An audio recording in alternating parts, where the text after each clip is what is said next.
بسم اللہ الرحمن الرحیم۔ السلام علیکم ورحمۃ اللہ وبرکاتہ۔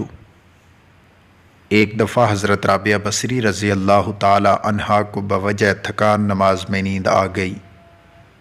اسی دوران ایک چور آپ کی چادر اٹھا کر فرار ہونے لگا، لیکن باہر نکلنے کا راستہ ہی نظر نہیں آیا اور چادر اپنی جگہ رکھتے ہی راستہ نظر آ گیا، لیکن حرص کی وجہ سے پھر چادر اٹھا کر فرار ہونا چاہا اور پھر راستہ نظر آنا بند ہو گیا، حتیٰ کہ اس چور نے ندائے غیبی سنی کہ کیوں خود کو مصیبت میں مبتلا کرتے ہو؟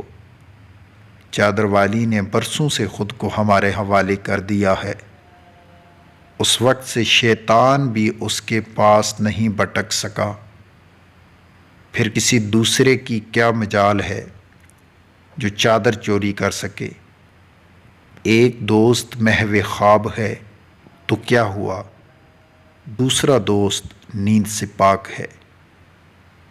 ناظرین، اگر آپ کو ہماری یہ ویڈیو پسند آئے تو ہمارے چینل کو سبسکرائب، ویڈیو کو لائک اور شیئر ضرور کیجیے گا۔ شکریہ۔